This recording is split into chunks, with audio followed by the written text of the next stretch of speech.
And so whatever, when I left, you don't get to keep the job. So if you leave the shelter, the job doesn't leave with you. You don't get to keep it.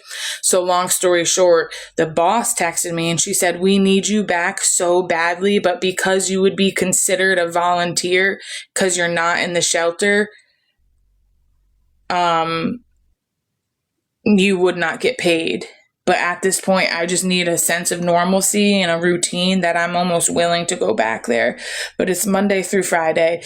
But all the elderly people love me. They count on me. They treat me with respect and compassion. And it does make me feel wholesome. And I do love working there. And it's my favorite job. I've never held a job over 3 months except this job, because of my bipolar and BPD and, my trauma and stuff. So it's just been really difficult to ever hold a job. Like, one of the worst jobs I ever had was working at like a 7-Eleven, and I was a manager of a hotel. I ran a fucking hotel when I was younger, believe it or not. Like, when I was 19, I operated so much confidently more and better.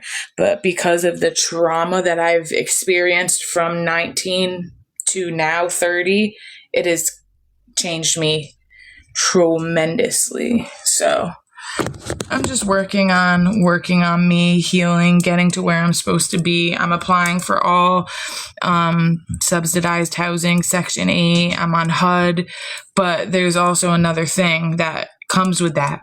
I'm a 4-time felon. So, and my credit was stolen by my mom when I was younger, so my credit is not good. So it's like I am the SA turtle, the sexual assault by my own family and the police, and then my car accidents. But before that, I was also RAPED'd at my junior prom in the family bathroom by a football player. I was a cheerleader. So my senior year, they put me in a whole separate school, even though I was the victim. But because he was a football player, even though I was a cheerleader, they put me in a whole it was like I was the guinea pig of this program, but cosmetology was a part of it. And they thought that I would enjoy it, which I did. And I met some of my lifelong friends there that I actually no longer talk to, but I actually just got back in touch with one of them the other day. And she was my best friend. And that and my family trauma, the neglect, the childhood, needing my love. I needed love. I needed affection. I didn't have kisses and hugs. I had my grandma and grandpa, who weren't even my blood, mind you. They took my mom in when she was pregnant with me. And they kind of like bought my love.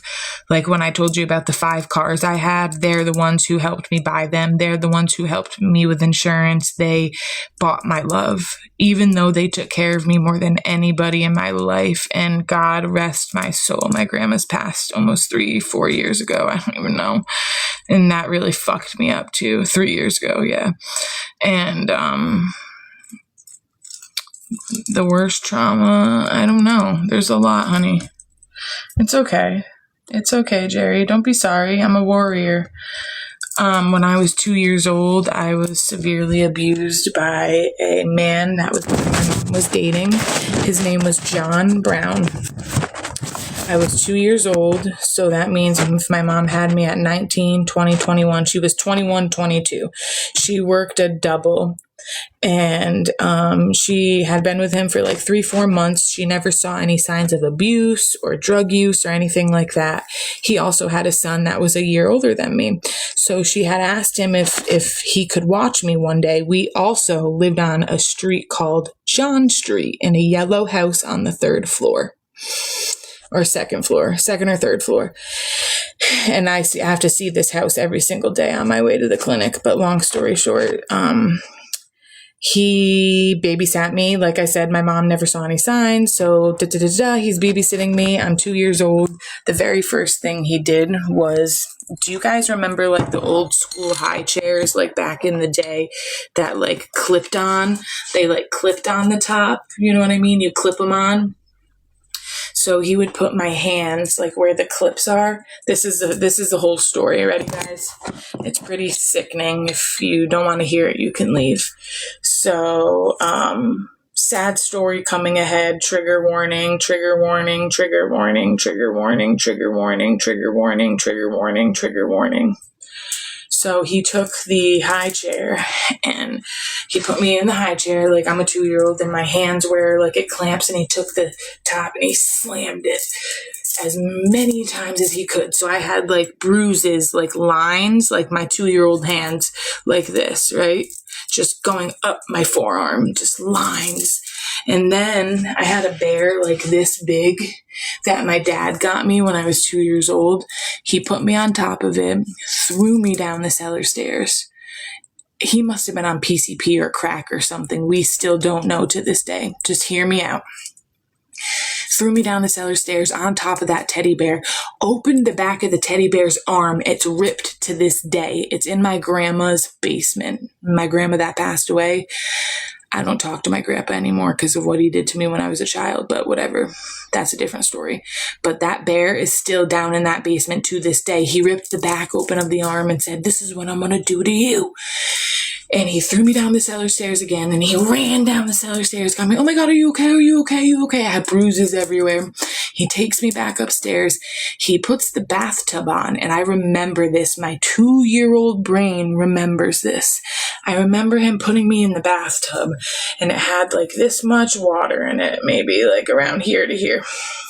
And I remember looking up, and we had a ceiling fan, like it was a cheap apartment, and it had a crystal ball at the end from where you like pull the fan to turn it on and then light on and off and stuff.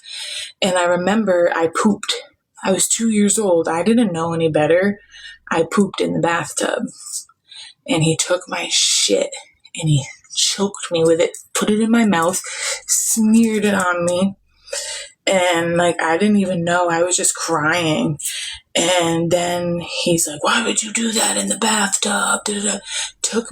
He put me in the bathtub fully clothed on top of that. So there was shit all over my clothes, takes my clothes, like holds me like a doll like this, and holds me out of the 2-story window, threatening to drop me.